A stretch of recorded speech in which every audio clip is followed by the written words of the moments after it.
assisted hatching it's not very recent. It was there before, but again it has come back in the picture. Basically, you have to look at it this way. As a woman grows older, the egg starts becoming older and older. So there is a cover around the egg which is called as a zona pellucida. So this zona pellucida is basically like if you see a chicken egg, there is a shell over it. Now this shell, as you grow older, becomes harder and harder. And if you want the chicken to grow out of this egg, this shell has to break. Okay, this same thing happens in the embryo. As the embryo keeps on growing, it reaches a day 5 stage where it is called as a blastocyst. Now this blastocyst has to hatch.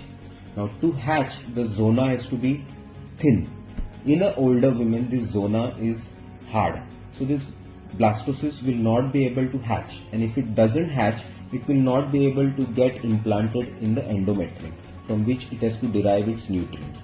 So what we basically do, we use some kind of chemicals in the media where the embryo is growing, and we try and reduce the thickness and the firmness of the zona pellucida.